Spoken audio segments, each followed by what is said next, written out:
Welcome to Look Around Florida, and Sean will be with you next.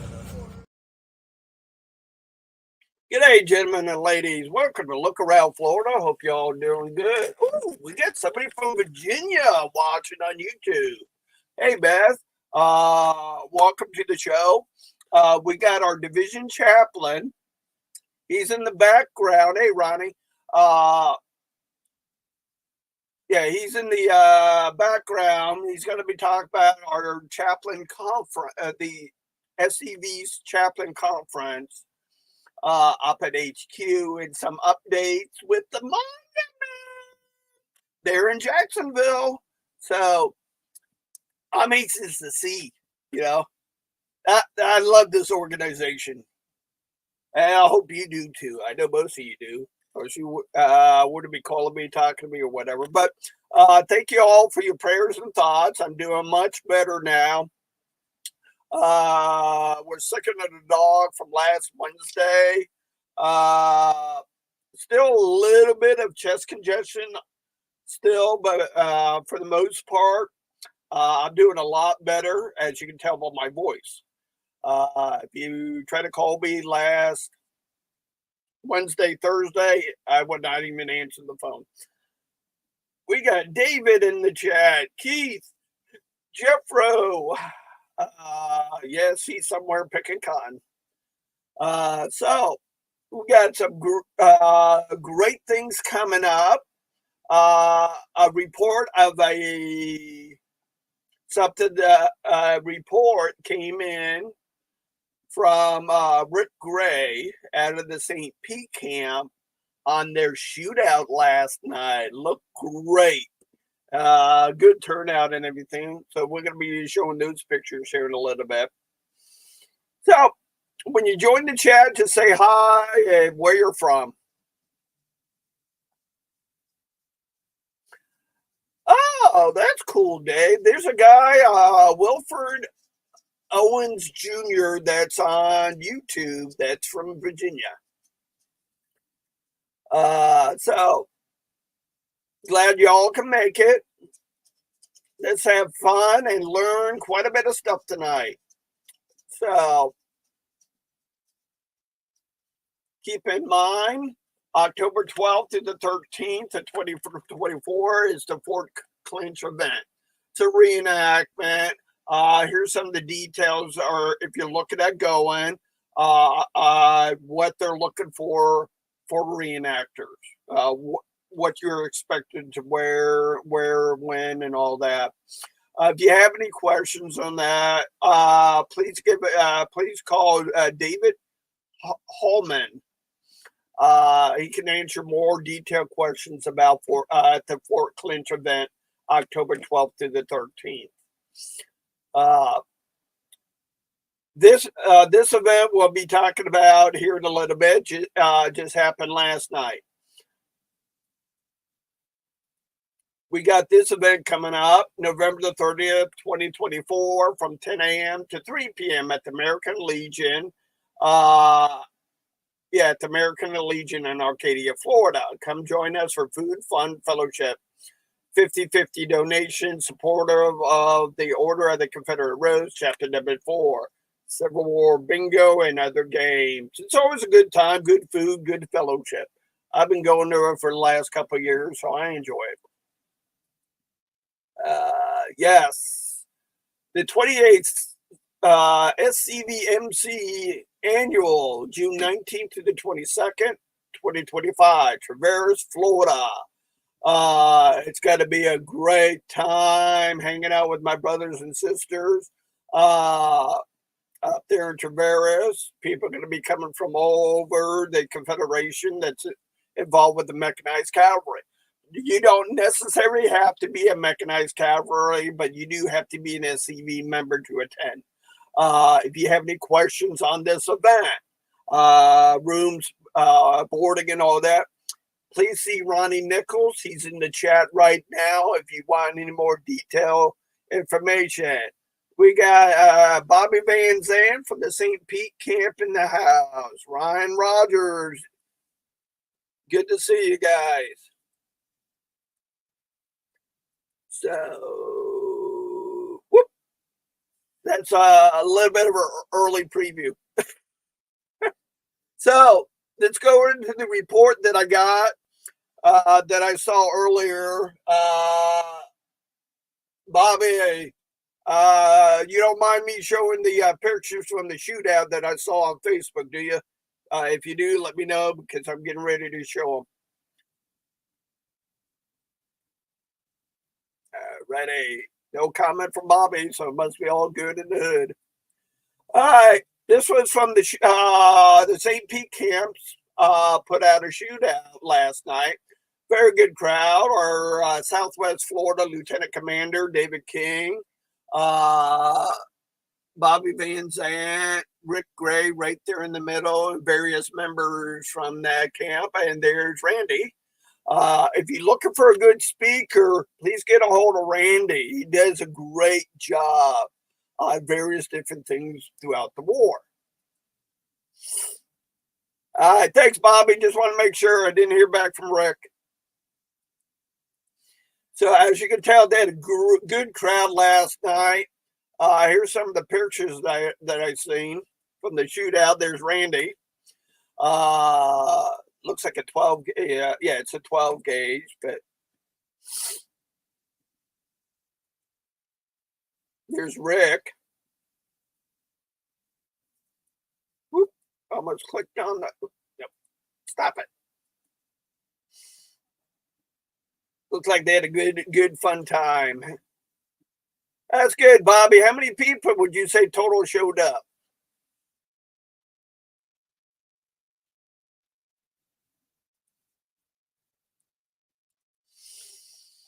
So a lot of cool events going on. Oh, okay, that's still a good number for doing something on a Monday. Wow, 13. That's awesome. So a lot of cool things going on throughout the Confederation. I think I talked about. I want to double check.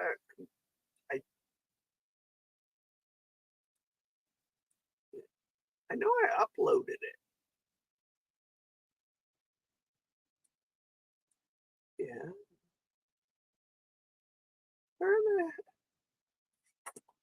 I gotta find out. 1 second. I thought I uploaded Roy and Linda, JJ Dickerson camp event. Yeah, it's on the page, but I forgot to upload it to the actual show. So let me do a quick add-on. Most of you guys know me. I'm normally prepared way in advance.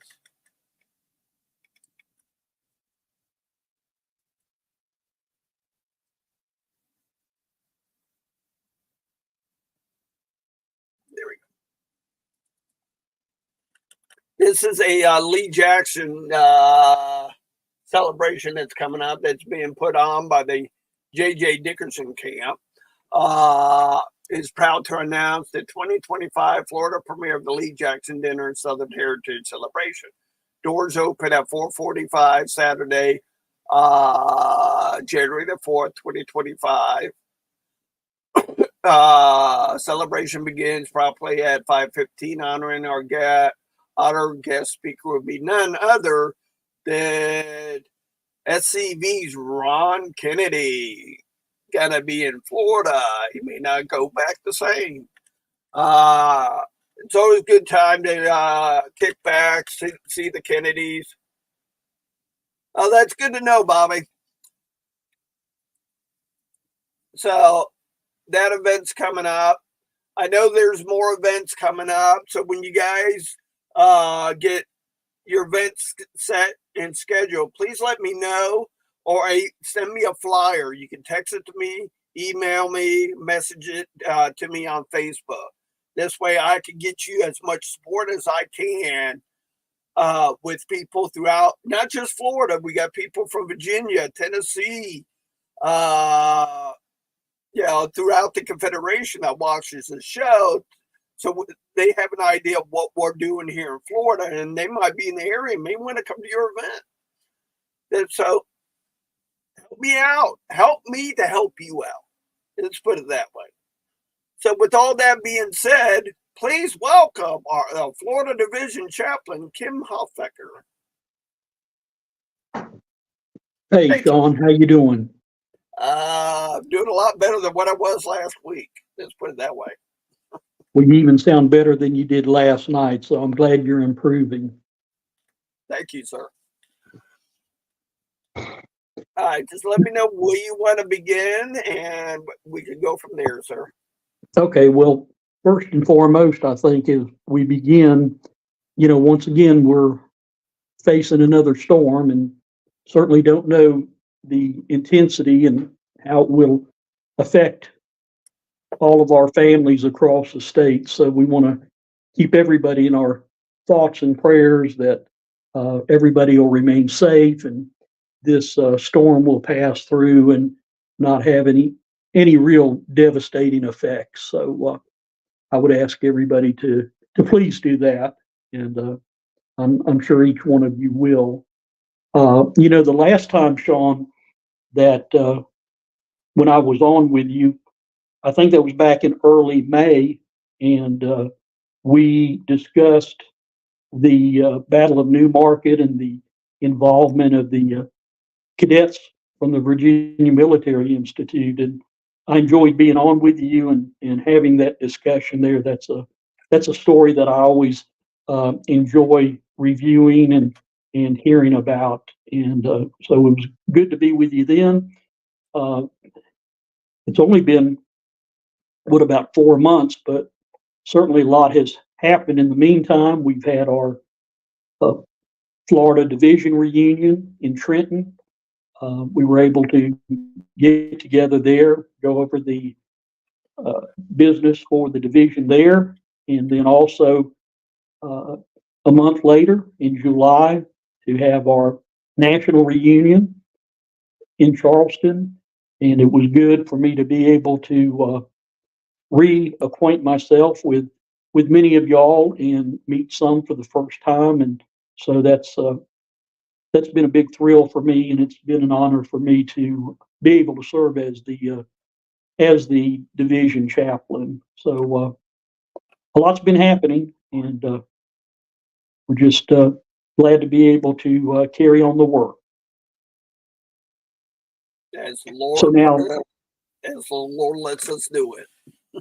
we, of course, we had talked earlier about tonight discussing a little bit about what went on with our chaplains conference that occurred last Saturday, the 14th. And so I'm happy to come on and talk a little bit about that. If I recall correctly, I think the last chaplains conference was in 2019. And then I think because of COVID, the following year it kind of got knocked out and did resume.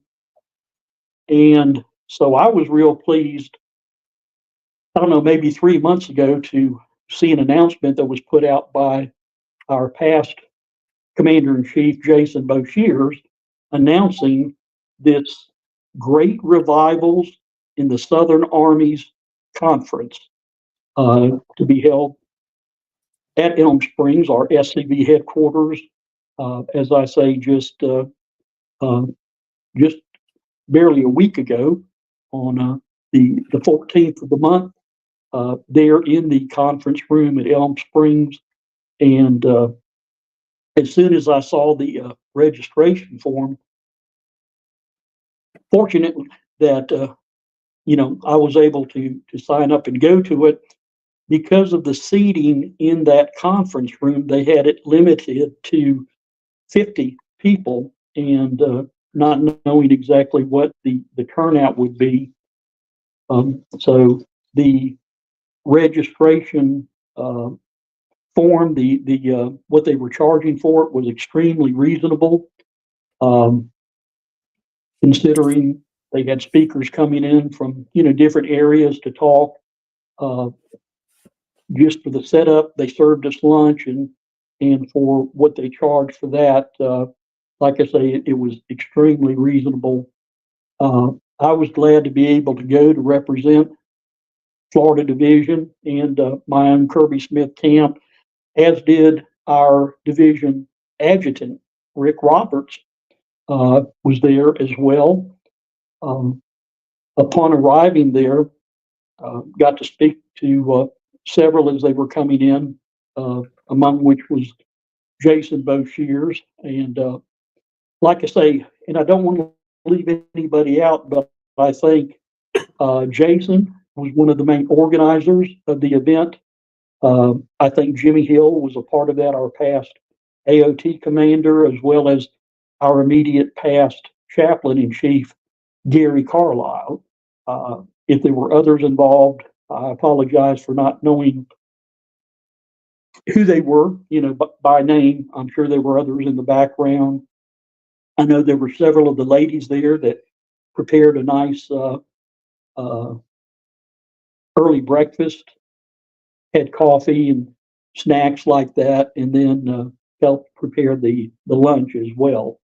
So, like I say, Rick was able to attend, um, representing Florida. Uh, it was limited to 50 seats in there. I spoke to Jimmy Hill a little bit later, and again, my numbers may be off a little bit, but I believe he told me that they had 46 register and 44 actually show up for the event. So I think they were pretty pleased with this being the first one in several years. And so we arrived and we got right down to business. And as we go through this, I can kind of go through and let you know the schedule of events throughout the day and who some of these people were. And I don't know if we want to try to scroll through the pictures as I do that, or if I can run through that and then we can kind of go back through the pictures, whatever works out best for you. I uploaded the pictures based on how you sent them to me, so we can go either way. Okay, there's several things as we get ready to begin with that. There was something that was mentioned several times. I know it was by Gary Carlisle and may have been by Jason Boshears and several others, but it was repeated several times. And I think it's worth telling here tonight. And I think it talks very well as to the attitude of the Southern people towards God and towards religion and towards their faith. And this is what was said. It says, you can mention God without talking about the Confederate States of America, but you cannot mention the Confederate States of America without talking about God. And I think that reflects very well, like I say, on the mindset, on the attitude, on the true faith and belief in God that the Southern people have, and that may have been much more involved in their faith than those in other regions. So, like I say, that I don't know who coined that phrase, but I thought it was very good and certainly worth repeating. So we began the morning, like I say, past chaplain in chief Gary Carlisle pretty much served as the host for the event, kept things running smoothly, and it started out with Mike Dunn, and we'll have a picture of him come up a little bit later. He spoke at National, and when you see his picture, you may recognize him. He is quite an accomplished violin player. And so they started the morning with him doing just an instrumental version of the song "How Firm a Foundation," which I think most people recognize as that was said to be Robert E. Lee's favorite hymn. And so Mike played that. And then our past chaplain in chief, Gary Carlisle, came up and spoke a little bit and just kind of gave an introduction on what the conference was going to be about. And then he called upon our current commander in chief, Donnie Kennedy, and he came forward and he was going to be there a little bit longer, but he had a little family situation that he needed to get back to and see about. So as it turned out, I found out that over the past 2 days previous, they had been trying to get in touch with me to ask me if I would participate in the event, and I didn't find out about it till that morning. They were going to ask me to do the opening prayer, and because Donnie Kennedy had to leave, they went ahead and brought him up, and he had some comments to make, and then he led with the prayer at that point. But they had a devotion, a brief devotion, and then I was very honored. They called upon me to repeat a prayer that was by General Robert E. Lee in 1863 in a prayer for his troops. And I was very humbled, very proud to be able to stand before the gathering there and repeat that. And I am going to be using this in a future newsletter for our own camp, our Kirby Smith Camp 1209. And also I'm going to submit it to the blockade runner because I think it would be very valuable for everyone in our division to hear this prayer that was done by General Lee. And if you will indulge me just a moment, I'd like to go ahead and read that to you. And it starts out like this. It says, "Soldiers, let us humble ourselves before the Lord our God, asking through Christ the forgiveness of our sins, beseeching the aid of the God of our forefathers in defense of our homes and our liberties, thanking him for his past blessings and imploring their continuance upon our cause and our people, knowing that intercessory prayer is our mightiest weapon and the supreme call for all Christians today. I pleadingly urge our people everywhere to pray. Believing that prayer is the greatest contribution that our people can make in this critical hour, I humbly urge that we take time to pray, to really pray. Let there be prayer at sunup, at noonday, at sundown, at midnight, all through the day. Let us pray for our children, our youth, our aged, our pastors, our homes. Let us pray for the churches. Let us pray for ourselves that we may not lose the word concern from our Christian vocabulary. Let us pray for our nation. Let us pray for those who have never known Jesus Christ and his redeeming love. For moral forces everywhere, for our national leaders, let prayer be our passion and let prayer be our practice. So be it with us." And that was the prayer offered by Robert E. Lee to his troops in 1863. We continued on through the morning. We all stood and sang a cappella again the song that was the favorite of General Lee, "How Firm a Foundation." And then after that, Herman White, that many of you may remember, he is one of our past chaplain in chief. He came and spoke some words of encouragement, and he talked a lot about his wife.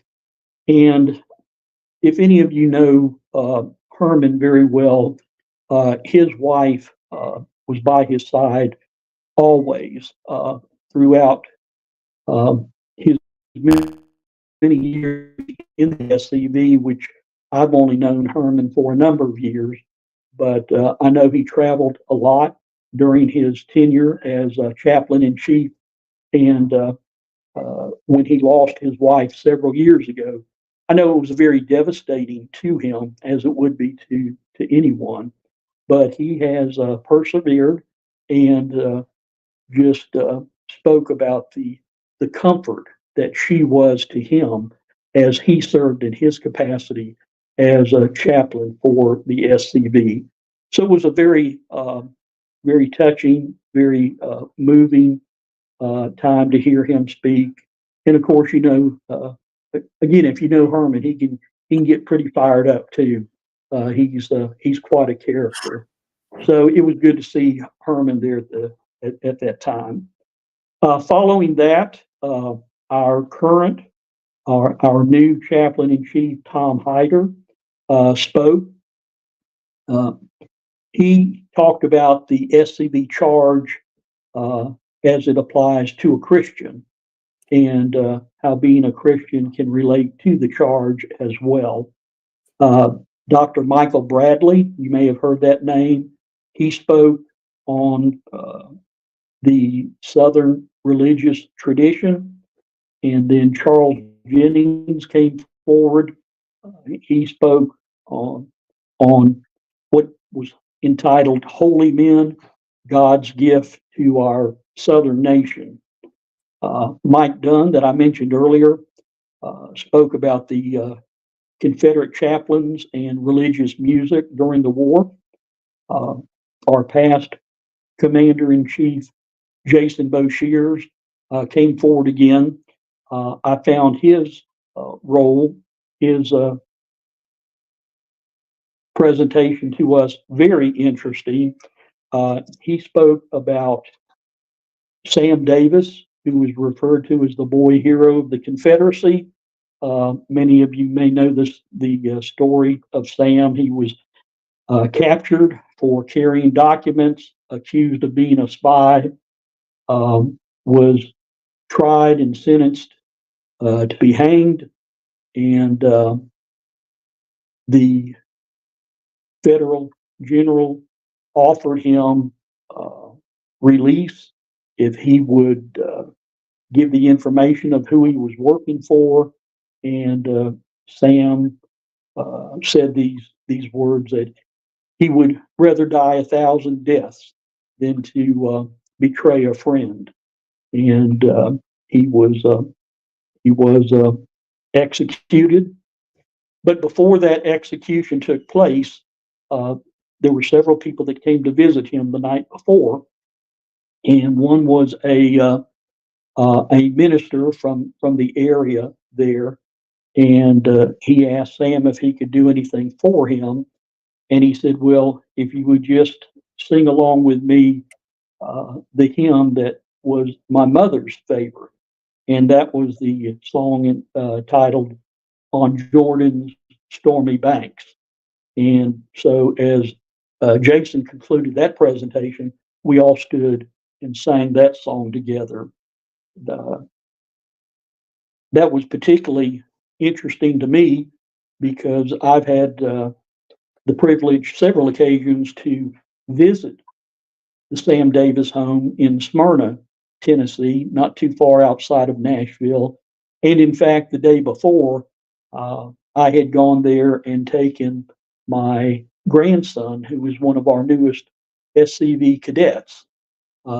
He accompanied me, and we went to the Sam Davis home and explored, went through the house, was given a tour of the grounds, and then went and visited the grave site of Sam Davis and his mother and father, which is there on the property there. So that had a special meaning to me as well. Gary Carlisle came back and talked a little bit about tools. for the chaplain. The Missouri Division Chaplain, Tom McConnell, spoke about what the Lord requires of us. And then Mark Evans spoke about what are the old paths to follow. Excuse me. Things went by so fast, and I'm sure in the future they will work on and kind of tweak the future conferences. And I don't know if they had too many speakers listed or everybody just ran overtime a little bit. But our chaplain in chief, Tom Hyder, was supposed to have the final presentation about how to minister to our members, and we did not even have time to do that. We had already gone almost an hour overtime, so we dismissed it at that. There were some truly interesting things that I learned about it, about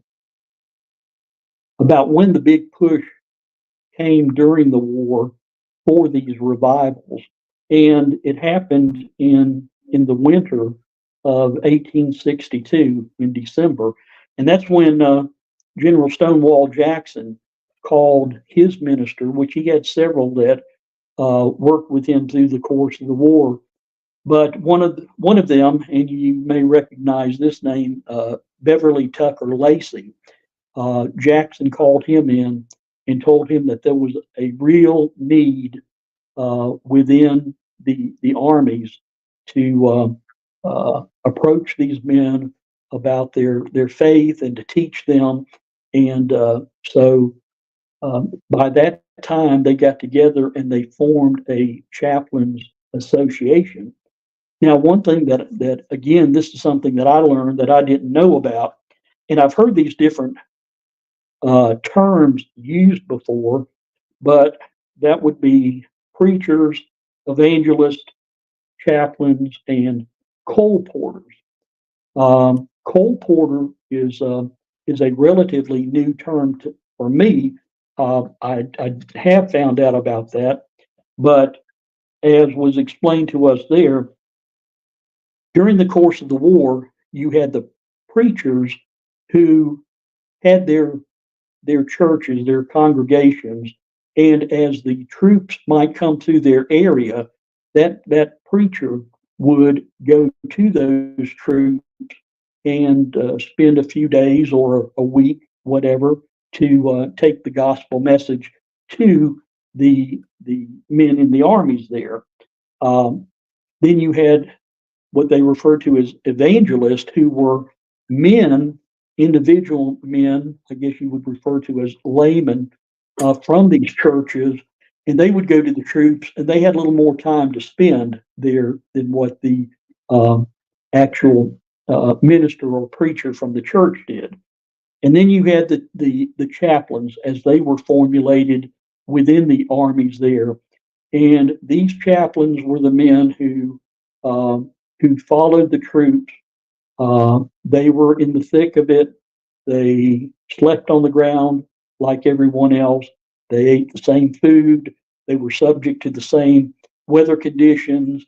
They were in the thick of battle, just like every other soldier. And then you had the coal porters. And I'm still trying to find out exactly where that name came from. But these were men who would travel to the different camps in the armies, and they would carry boxes or knapsacks full of religious tracts, small Bibles, any kind of written religious information. And these coal porters would go to the camps and spread the message that way by trying to supply the men with this information. And it was said that the desire for this kind of information by the men in the camps was so great that oftentimes word would be spread that the coal porter was on the way into the camp. And these men would run out and meet him before he even got into the camp and basically almost overwhelm him by the request and taking of these tracts and these small Bibles that they brought to the camp. And so that by the time they actually got into the camp, uh, they were pretty much empty of the items they had brought. But that demonstrates the desire, the great desire that these men had for religious learning there. So, like I say, I'm anxious to learn more about these Cole Porters. One of the men, and at the presentation, I think it was Mike Dunn, showed several of the actual the little small Bibles that were handed out in the camp, and they were just tiny little things, but they were certainly pocket size. It would have been difficult for a soldier on the move to carry, what we carry today as far as a Bible because of the size and the weight and everything. So these were very small pocket Bibles that they had, and so to me that was one of the more interesting talks to hear about these men there. So I think maybe we could start going through some of the photos, and Okay. and maybe I can remember who these guys were. Okay, that is Mark Evans. He was one of our final speakers of the day there. Uh, and some of these men kind of took it to task that it was almost like they're just preaching a regular church service that they would, uh, which I found nothing wrong with that. However, I was more interested, like I say, in hearing about the role of the ministers and the chaplains and everything during the wartime itself. So, uh, if I am correct, that is Mark Evans there. That is Tom McConnell. He was an interesting speaker. If I recall correctly, he is the Missouri Division chaplain. I think he's been a long time SCV member. Yeah, he looks familiar. That was everyone who attended the conference received the 125th anniversary edition of the SCV Chaplain's Handbook, which was very nice. Certainly appreciate Jason and like I say, the other organizers of the event to have those available to give to us. And then I know earlier you flashed, and that may be the next picture. Yes, that was placed on the inside cover of the book just to make it a little more of an individual that the recipient or holder of this particular book attended the 2024 chaplains conference there. So it's a nice little addition for my library there. I'm very happy to get that. That is cool. I like that. Of course, I think everybody recognizes our immediate past commander in chief, Jason Boshears. He is the one who gave the talk about Sam Davis and his death. And I did not know this until I was talking to Jason that day, but I believe he sits on some board. I don't know if it's the board of directors or anyway, he has some affiliation with the Sam Davis home over in Smyrna, Tennessee. And of course, Tennessee is full of interesting places to visit. but if you're ever in the Nashville area, Smyrna is just on the outskirts of Nashville. I would encourage anyone to take a couple of hours and go visit the Sam Davis home. Cool. All right, that is Mike Dunn. Like I say, if you were at National, I know he stepped up to the microphone several times to speak. I may be wrong. I think he's from Virginia. I may be incorrect on that, but Mike was the one who played the violin at the beginning, and then he also spoke a little bit later in the conference there. That is Dr. Michael Bradley. I think he may have been on the SCV chat before. A man of quite a bit of knowledge, an extreme bit of knowledge about the history of the war and such as that, and he made a brief presentation to us there. That is, I believe that is Charles Jennings. He is another one. He made a presentation to us. He's the one who spoke on holy men as God's gift to our southern nation.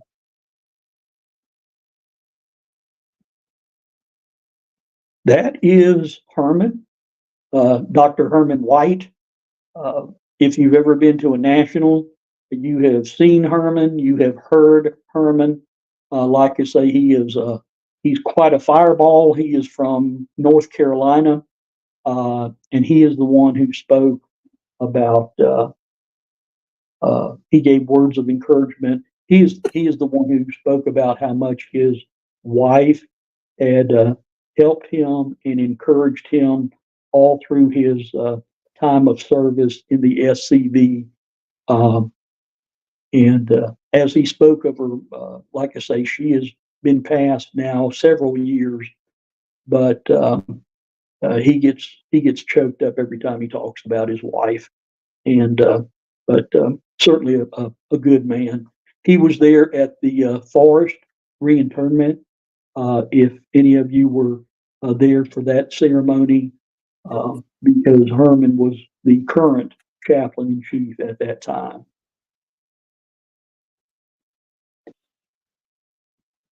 That is me. That's when I was that's when I was up at the podium reciting the General Robert E. Lee's prayer to his troops.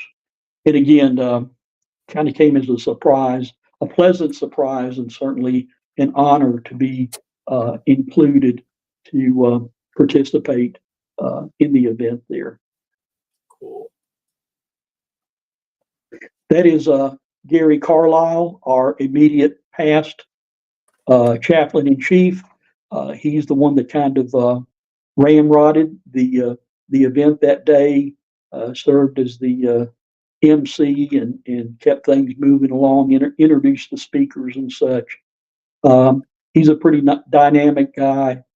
I believe he said he previously he had been a high school teacher, football coach, such as that. But he's a very good speaker as well, Gary Carlisle.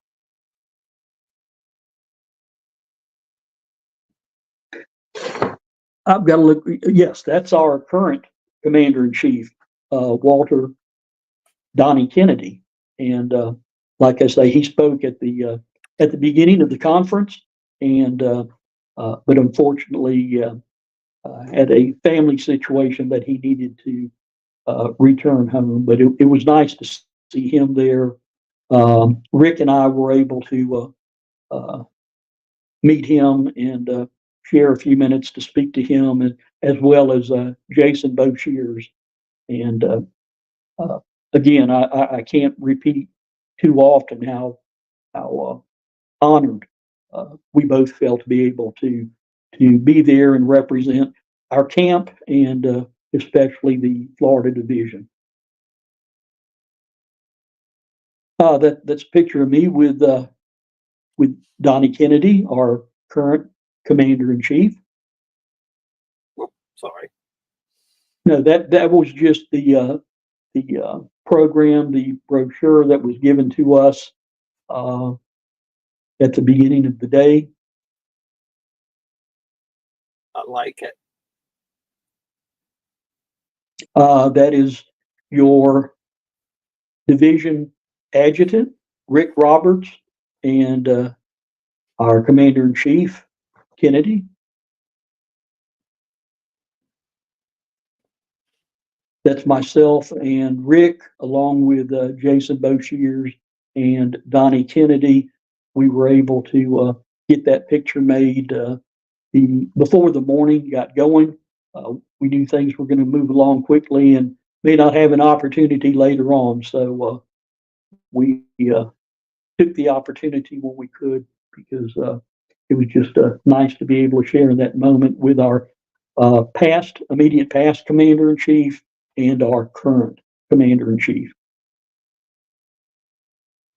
Well, the other pictures of the monument. But I did want to ask a question on the conference. Do you have to be a chaplain in your camp, or You do not. You do not. It was open to anyone. Of course, like I say, Rick was there. Rick is yeah? not our chaplain, but Rick is very involved in the church that he attends, and I know he attends different conferences and meetings related to that. We had, I think there were two wives who were there with their husbands.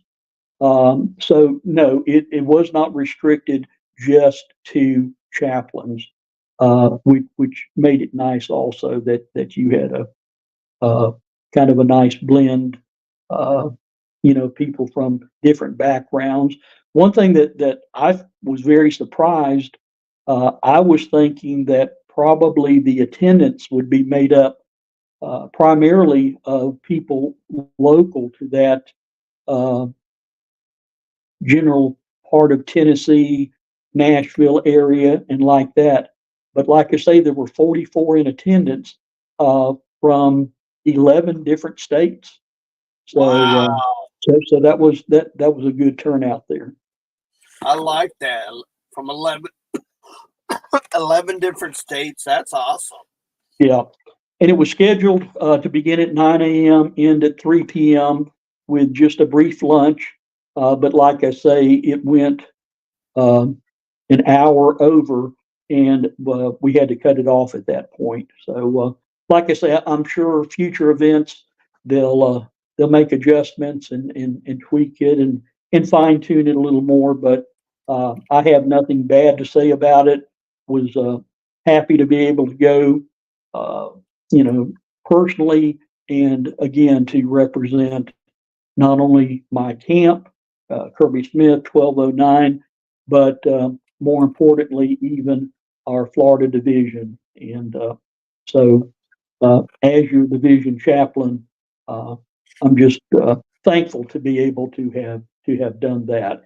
And they did not talk specifically about next year, uh, but we'll play that as it comes. And if they do have it again next year, I would certainly hope to if at all possible, to be able to attend that event.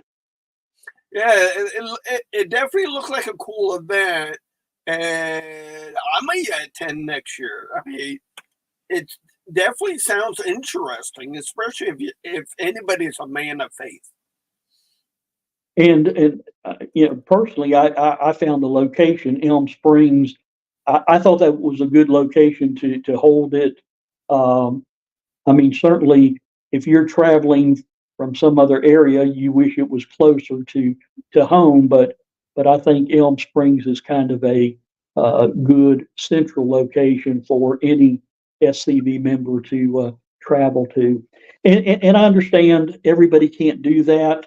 Uh, everybody uh, lives on some kind of a budget. You can't do everything, but like I say, some people, they're lucky to be able to attend their state division reunion and have never been able to go to, say, a national reunion or some of the other big events. So you have to be mindful of your dollars and cents.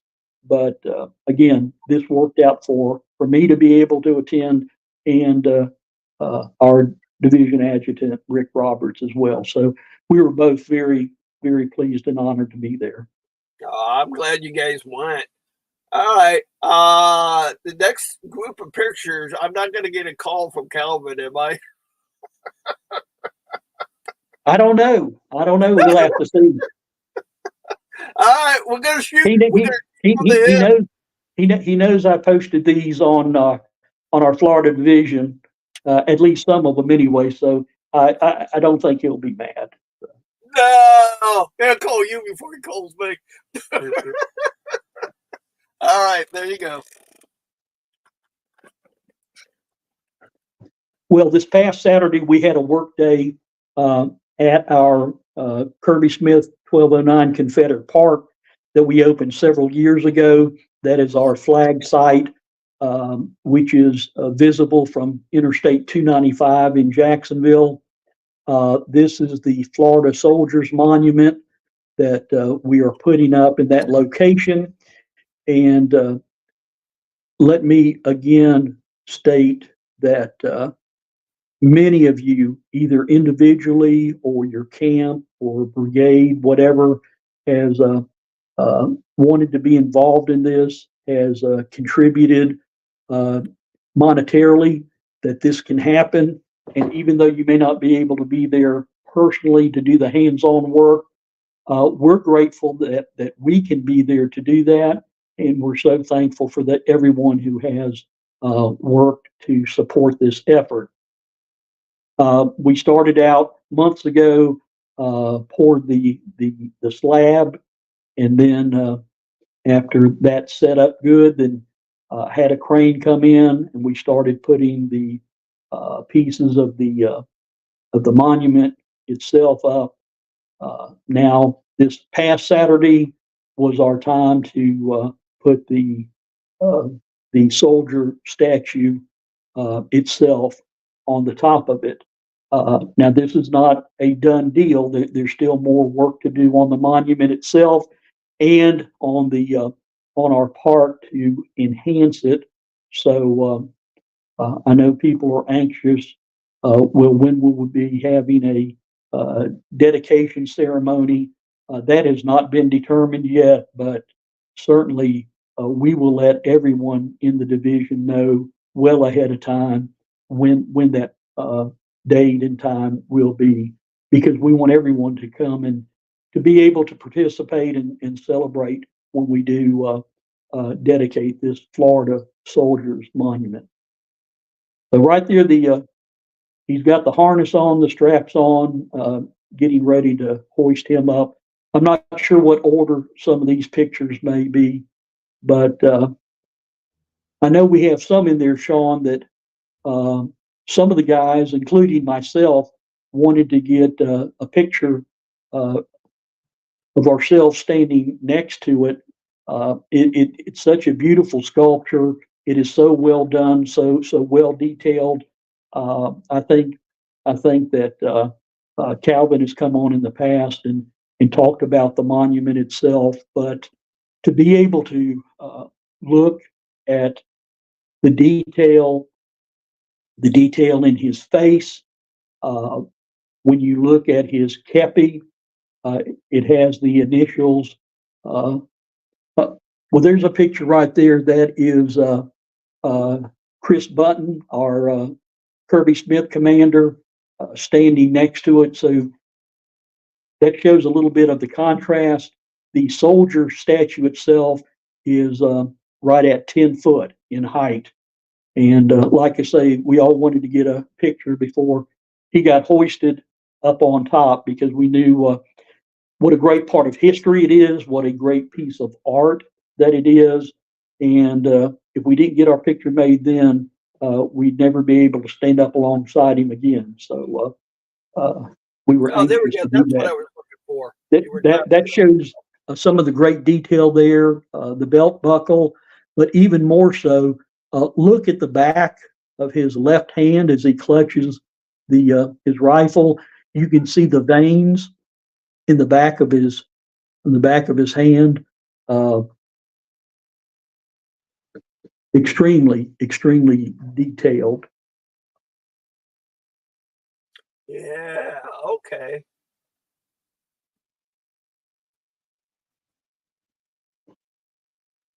That's several of our guys. I know that's looks like Calvin and Billy up on top there uh, with preparations for bringing the soldier up to the top there.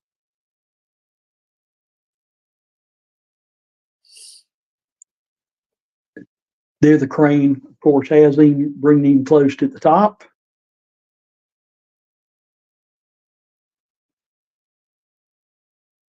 And there he stands in place uh, with his back to the north and facing his beloved Southland.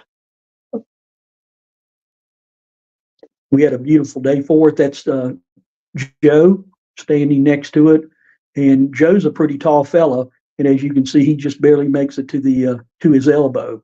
Uh, Ready. yeah, that was a group photo after that particular day's work was completed. As you can see, we had a great turnout. I know we had at least one other camp represented, and if we had others, I apologize for not knowing, but I do know we had uh, I think at least three, maybe four men from the Winston Stevens camp from over in McClenny who attended and helped that day, and the the majority are Kirby Smith guys there. But we had a great day for it. Clear skies. Uh, in North Florida, I guess most everybody has just experienced rain throughout the spring and the summer. And we had finally had a break for 3 or 4 days of some decent weather. So I think I got everything that you wanted. Yeah. Okay. I don't know if I showed that did, one or not. did I send you one of the of his head where it shows the top of the kepi and you can make out the JLI initials on it? If you can't find it, that's okay. But again, to show that amount of detail with the initials on the top of his kepi, JLI for Jacksonville Light Infantry. Our guys have done just an excellent job Oh yeah, cleaning you that did. up. There's one on there too. I don't know if I sent that one to you of John Ruff, uh, nicknamed Fireball. He has spent countless hours on getting the soldier statue clean.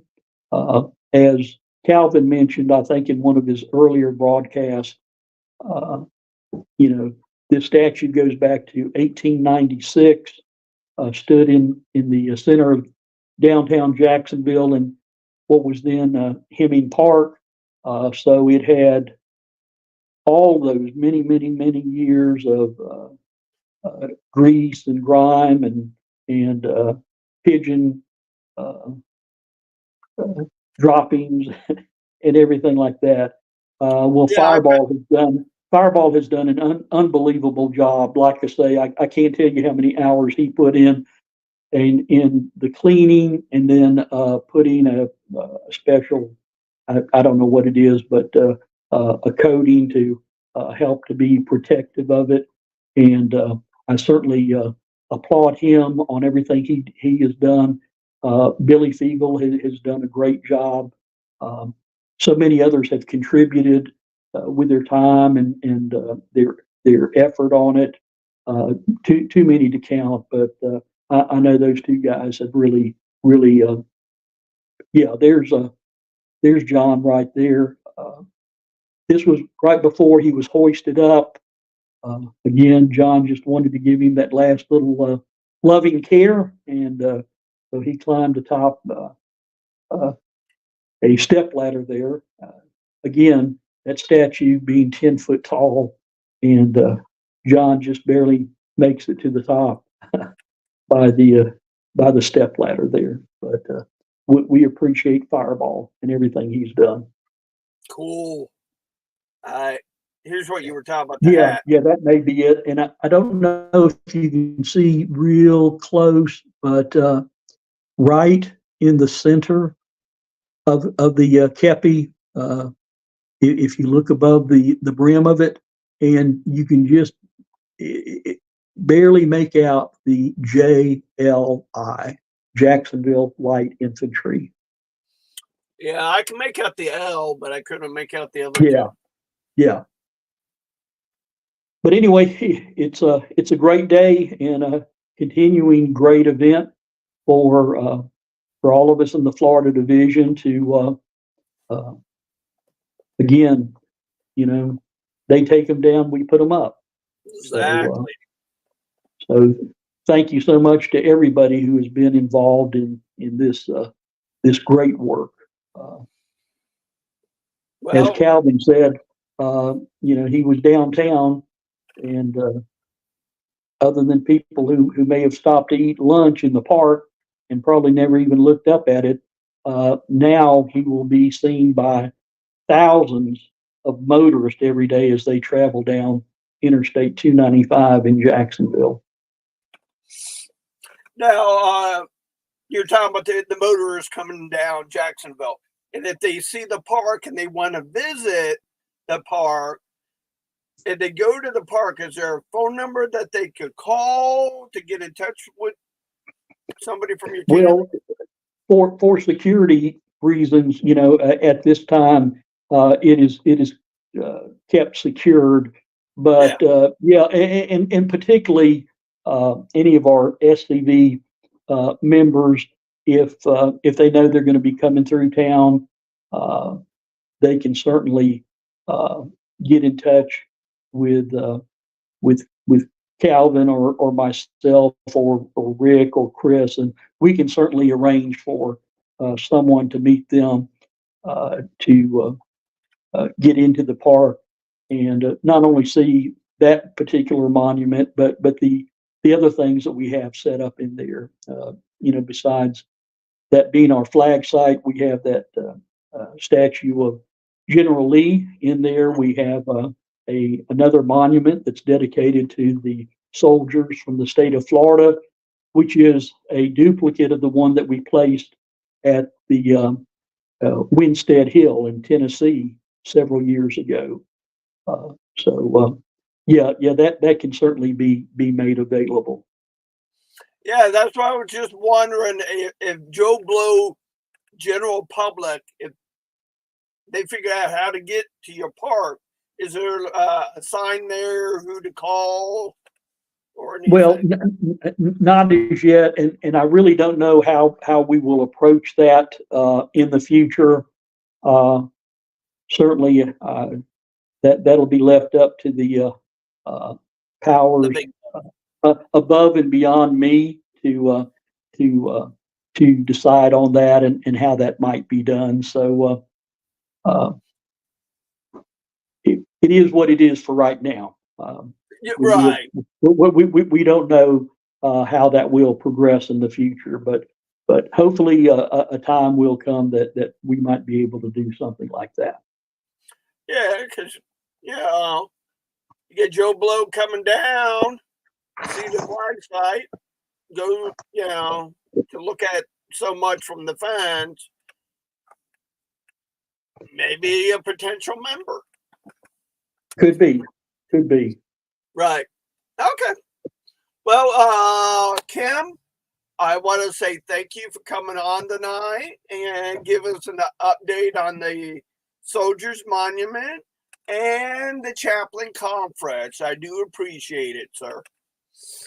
It's certainly been a privilege to be on here with you again, Sean, and all like that.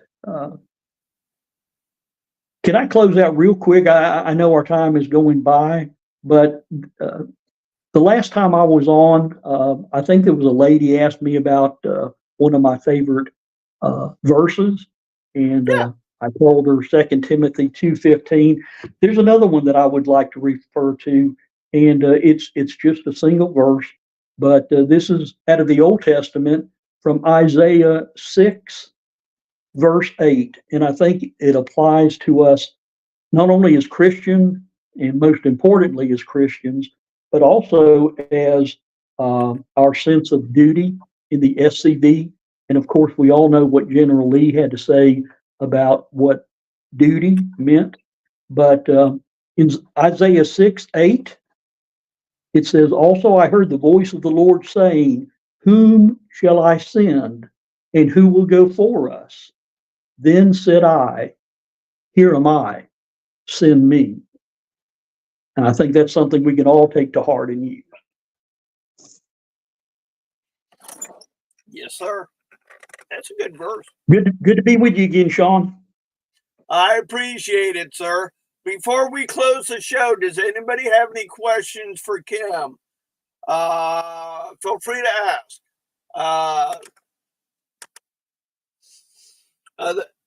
And I do appreciate you all for taking the time out of your day to join me and Kim tonight. So, if nobody has any questions, we're going to call it a night. And nothing yet. Righty, Kim, thank you. We're going to end the show with one of the old videos that the SCV put out on the faces of the SCV. Till next time, stay out of trouble. May the Lord bless you in your ventures this week. Till next Tuesday, have fun, and may God bless you. When my mother was in college, she danced with Confederate veterans. To me, it wasn't that far away. You know, my father knew this. My mother knew this. Almost 50 years ago, I joined the Sons of Confederate Veterans. In those days, we weren't concerned about saving monuments or any of those things. That wasn't necessary. In fact, none of us had any remote idea that it would ever come up, or we would have done something then. We can't just sit there and react. We have to be proactive. The Sons of Confederate Veterans is the direct heir of the United Confederate Veterans and the oldest hereditary organization for male descendants of Confederate soldiers. Organized at Richmond, Virginia in 1896, the SCV continues to serve as a historical, patriotic, and non-political organization dedicated to ensuring that a true history of the 1861 to 1865 period is preserved. Membership in the SCV is open to all male descendants of any veteran who served honorably in the Confederate Armed Forces. It is my birthright. My ancestors fought and bled and died. Because of their sacrifice, it gives me not only the eligibility to join, but it's my duty to join the organization. Their blood flows through my veins. Their struggles and triumphs are what made my family what it was and in a sense made me who I am today. We're to defend the Confederate soldier's good name, that he fought for a noble cause, that he fought for his home, his wife, his children, and his descendants. We're to guard his history, which to me, it's the monuments, it's the headstones, as well as the actual written history of what happened during that war. The citizen soldiers who fought for the Confederacy personified the best qualities of America. The preservation of liberty and freedom was the motivating factor in the South's decision to fight the Second American Revolution. The tenacity with which the Confederate soldiers fought underscored their belief in the rights guaranteed by the Constitution. These attributes are the underpinning of our democratic society and represent the foundation on which this nation was built. Today, The Sons of Confederate Veterans is preserving the history and legacy of these heroes, so future generations can understand the motives that gave life to the Southern cause. We need to draw the line in the sand right now.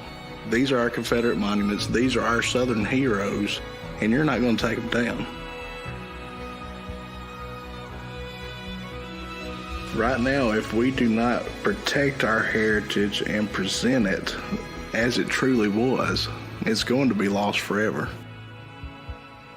The memory and reputation of the Confederate soldier, as well as the motives for his suffering and sacrifice, are being purposely distorted in an attempt to alter history. And unless the descendants of Southern soldiers resist those efforts, a unique part of our nation's cultural heritage will cease to exist. My commitment to the SCV is a commitment to our heritage, our cause, not in a violent way nor an aggressive way, simply in the way we live. Live what you believe, but in your defense, know in what you're defending and defend it truthfully.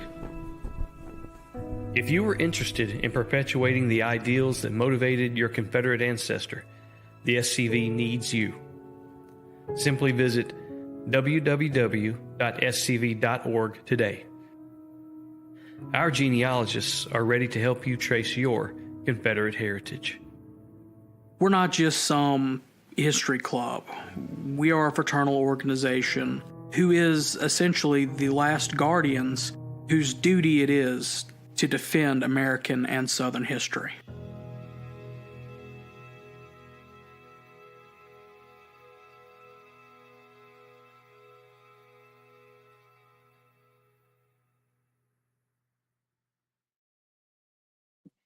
Have a good night. Yeah, we had a comment come in. Oh, yeah.